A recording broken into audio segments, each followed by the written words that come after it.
इसके अलावा अब हम आते हैं भारत के उत्तरी छोर पर। ये जो छोर है, जो हमारे भारत का सबसे उत्तरी छोर है, इस छोर पर हमारे भारत का सबसे उत्तर बिंदु यानी सबसे उत्तर की तरफ जो स्थान आता है भारत का, वो है इंदिरा कौल। यहाँ क्या है? इंदिरा कौल है। ठीक है, ये हमारे भारत का उत्तरी छोर है, उत्तरी किनारा माना जाता है। और ये जो बताया था अभी, ये दक्षिणी पॉइंट माना जाता है, दक्षिण किनारा माना जाता है। ये सबसे उत्तर बिंदु है। इसके अलावा अगर हम दक्षिण में इधर बात करते हैं तो ये जो क्षेत्र है आपका, ये तमिलनाडु का आता है। यहाँ सबसे दक्षिणतम बिंदु माना जाता है हमारे भारत का, जो कन्याकुमारी है, तमिलनाडु में आता है। ये कन्याकुमारी हमारे भारत का सबसे दक्षिणतम बिंदु है। इस तरह से उत्तर और दक्षिण के बीच जो अक्षांशीय रेखाएं खिंच रही हैं, आपने विश्व के मानचित्र पर देखा होगा। और ये उत्तर से दक्षिण, पूरब से पश्चिम जो रेखाएं दिखाई देती हैं, ये आपकी अक्षांश रेखाएं हैं। और ये इस तरह से आपको जो दिखाई देंगी, ये देशांतर रेखाएं हैं। इन सब का जो अंतराल है वो 30 डिग्री है। ठीक है, इनके बीच का जो अंतराल है वो 30 डिग्री है। अक्षांश रेखाएं हों या फिर देशांतर रेखाएं हों, इन सभी अक्षांश और देशांतर रेखाओं का जो अंतराल है वो 30 डिग्री है। ठीक है, इसके अलावा अब हम बात करते हैं, अगला जो टॉपिक है वो है भारत का आकार। ठीक, आकार की बात करते हैं तो ध्यान दें, जैसा कि आप जानते हैं भारत एक बहुत विशाल देश है। क्षेत्रफल की दृष्टि से भी हमारा भारत 7वें स्थान पर आता है, बताया था। अगर हम इस भारत के क्षेत्रफल को विश्व के कुल क्षेत्रफल में से आकलन करते हैं तो विश्व के कुल क्षेत्रफल का मात्र 2.4% आता है।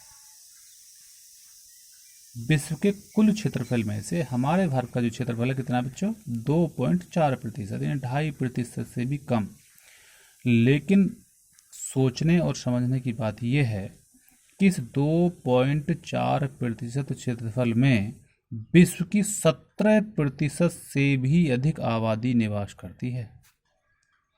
अब आप खुद अंदाजा लगा सकते हैं कि हमारे इस भारत में विश्व की कितनी अधिक जनसंख्या निवास करती है। इसलिए इस भारत को जनाधिक्य वाला देश भी कहा जाता है।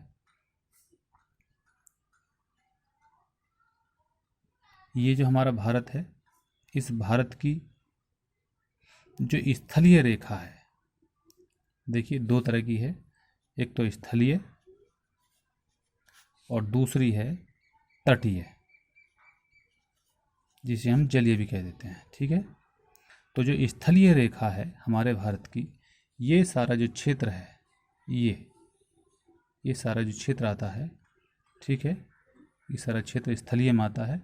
अर्थात हमारे भारत का जो छोर है, जो किनारा है, वो किन देशों से मिला है या किस पठार से, किस पर्वत से मिला है, उसकी दूरी। तो भारत की जो स्थलीय सीमा है वो है 15,200, कितनी है? 15,200 किलोमीटर। ठीक है, 15,200 किलोमीटर है। अगर हम तटीय रेखा की बात करते हैं, जो तटीय रेखा है, अर्थात जिसे हम जलीय रेखा भी कह देते हैं, तो इसमें अंडमान निकोबार द्वीप समूह आता है। ये सब, इन सब की अगर तटीय रेखा मिलाकर के बोली जाए तो 7,516.6 किलोमीटर है। लेकिन सीधे शब्दों में इसको याद रखें, लेकिन ज़्यादातर जो पूछा जाता है वो जलीय सीमा पूछी जाती है, तो उसकी दूरी है 6100। कितनी है? 6100 किलोमीटर। ठीक है, तो एक बार फिर दोबारा से ध्यान दें, स्थलीय सीमा हमारे भारत की 15,200 किलोमीटर है। तटीय सीमा हमारे भारत की 6100 अर्थात 6100 किलोमीटर है।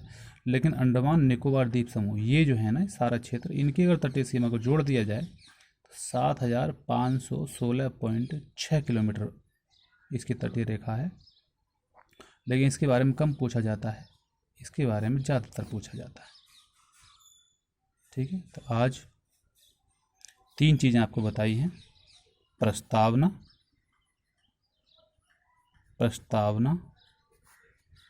स्थिति और आकार, 3 हेडिंग इस भारत के बारे में आपको जो है बताया गया है, अध्ययन कराया गया है। इसके बारे में आप थोड़ा ध्यान से पढ़ेंगे, रिवीजन करेंगे। यदि कोई समस्या हो तो मुझे पूछ सकते हैं, व्हाट्सएप के द्वारा कॉल करके पूछ सकते हैं, जैसे आपको सुविधा हो। इसके आगे कल अध्ययन करते हैं। ठीक है बच्चों, मैं आशा करता हूँ जो बताया गया है उसे सही तरह से उसका रिवीजन करेंगे और अच्छी तरह से तैयारी करेंगे, क्योंकि इस समय जो महामारी चल रही है इसके मद्देनज़र आपको ये सुविधा प्रदान की जा रही है। घर पर रहें, सुरक्षित रहें और अपना अध्ययन लगातार करते रहें और अधिक से अधिक बच्चों को इस ग्रुप पर जुड़ने के लिए आग्रह करें, उन्हें जोड़ें, उनसे विचार विमर्श करें, उनसे कहें कि क्लास आपकी जो है लगी हुई है, इसका फ़ायदा उठाएं। धन्यवाद।